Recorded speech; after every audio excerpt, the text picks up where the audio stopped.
সময় আরএসএ ময়দানে সেদিন পিসিআর ভাইপোর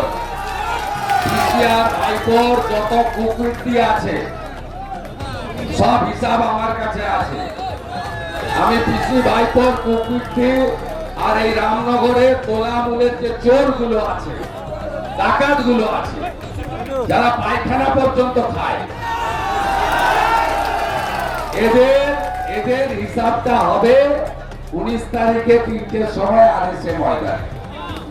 তাই আমি যারা আজকে প্রবল রোড, চড়া রোড, প্রায় কয়েক হাজার, 3-4 হাজার তো হবেই, 4.5 কিলোমিটার আপনারা হেঁটেছেন, আমি 2.5 কিলোমিটার হেঁটেছি, বালকবাড় থেকে আপনারা বেরিয়ে এসেছিলেন। আমি গোটা রাস্তা জুড়ে 3টে অঞ্চলে যেভাবে মানুষের সাড়া পেয়েছি, আশীর্বাদ পেয়েছি, তাতে আমি নিশ্চিত যে এই আসনে প্রবীণ নেতা শিশির অধিকারী মহোদয়ের তার যে চেয়ার, সেই চেয়ারে আপনারা একজন নরেন্দ্র মোদীজির শিষ্য বা সৈনিককে বসাবেন। তার নাম সৌমেন্দু অধিকারী, ইভিএম 1 নম্বর এবং পদ্মফুল আছে। আর 4 তারিখে গণনাতেও 1 নম্বর হবে পদ্মফুল।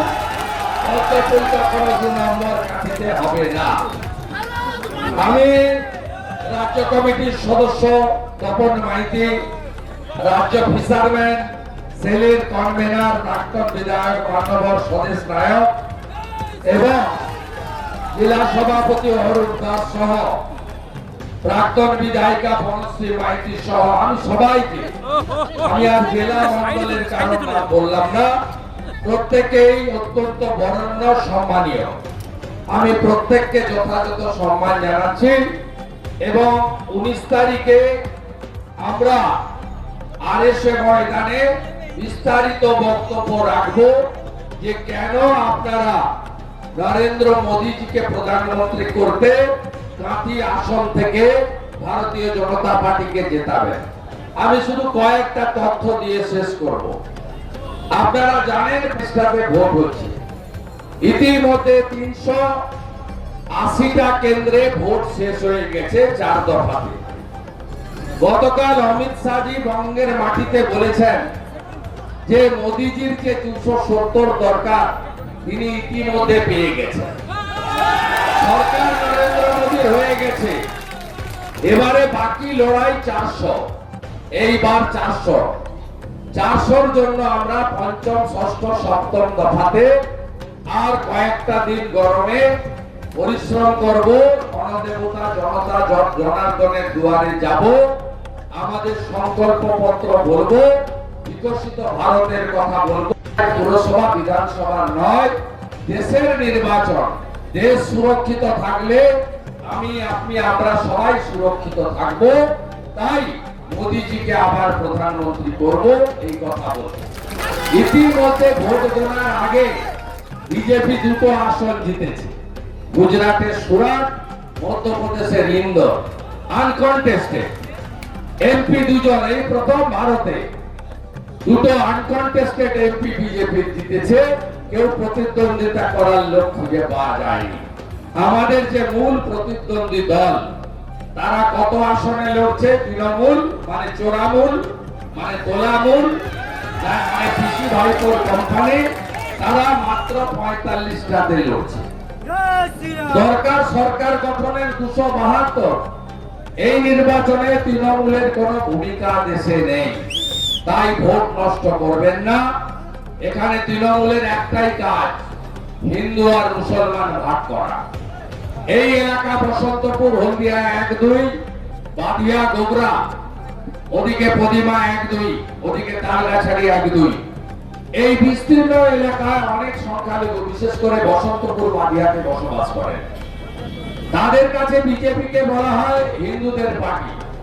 আমি প্রশ্ন করতে চাই আমার রাষ্ট্রবাদী সংখ্যালঘুদের, মোদীজির 175টা স্কিম, একটা স্কিমের নাম বলুন যেটা হিন্দুদের জন্য হয়েছে। উনি ভারতবাসীর জন্য করেছেন আর বলেন সবকা সাথ, সবকা বিকাশ, সবকা বিশ্বাস, সবকা প্রয়াস। তাই আপনাদের ভোট নষ্ট করবেন না। ইমাম অ্যাসোসিয়েশনকে দিয়েছি, আবেদন করিয়েছি সব মুসলমান যাতে তৃণমূলকে ভোট দিন। মুসলমানরা শুনবে কিনা আমি জানি না, তারা ইমামের কথা শুনবে, কিন্তু ইমামকে দেখতে পাওয়া যায় না যখন মুসলমান ছেলে চাকরি পায় না।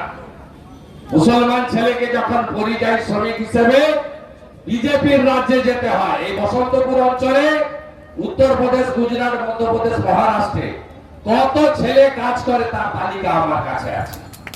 রোজগার করে বিজেপি স্টেটে, আর এখানে এনে তারা সংসারে শ্রীবৃদ্ধি করেন, সমাজের কাজ করেন, অর্থনৈতিক স্বনির্ভরতা করেন। যখন বকটুইতে 7 জন মুসলমান মহিলাকে পুড়িয়েছিল তখন ইমাম বাবুরা ঘুমাচ্ছিলেন। যখন কিছুদিন আগে গার্ডেন রিচে পুকুরের উপর বাড়ি তুলতে গেছিল, চাপা পড়ে 12 জন মুসলমান মারা গেছিল, তখন ইমাম বাবুরা ঘুমাচ্ছিলেন। কারণ তারা মাসে 2500 টাকা করে বেতন পায় মমতা ব্যানার্জির কাছ থেকে, তাই হিন্দু মুসলমান করতে হবে। আমি শুধু আপনাদের বলে গেলাম, এই করে বিজেপিকে আটকাতে পারবেন না। আমি 21 সালে অনেক খেলা দেখেছি, আমি নন্দীগ্রামে মমতা ব্যানার্জিকে দাঁড়িয়ে দাঁড়িয়ে হারিয়েছি। হাতি লোকসভা কেন্দ্রে 7টা বিধানসভা আছে, স্বদেশবাবু হারেনি, গণনায় তাকে হারানো হয়েছে, শুনে রাখুন। আমরা এর মধ্যে 4টা আসন জিতেছিলাম, আমাদের 4 এমএলএ জিতেছে। আর গত বিধানসভা নির্বাচনের নিরিখে আমরা কাঁথি কেন্দ্রে 40,000-এর বেশি ভোটে এগিয়ে আছি। এবারের মার্জিন 2 লক্ষ করতে হবে, 2 লাখ করতে হবে। সবাই রাজি তো? রাজি? বাকি কথা 19 তারিখ আরএসের ময়দানে হবে। ডোর ক্যাম্পেইনে গিয়ে জোর দিন, বাড়ি বাড়ি যান, অ্যাবসেন্ট ভোটারকে ফিরিয়ে আনুন, আর ভোট একদম টাইট ভোট করব। 6 জন করে কেন্দ্রীয় বাহিনী থাকবে, ওয়েবকাস্টিং হবে। একজন যদি 2টা ভোট দিতে চায় সেটাও দিল্লি থেকে বসে দেখা যাবে। একদম টাইট ভোট হবে। আর 23 তারিখ সন্ধ্যা 6টা থেকে মেশিন সিল করে স্ট্রং রুমে যাওয়া পর্যন্ত আপনাদের সেবক শুভেন্দু অধিকারী চৌকিদারের কাজ করবে। ভারত মাতা কি জয় শ্রী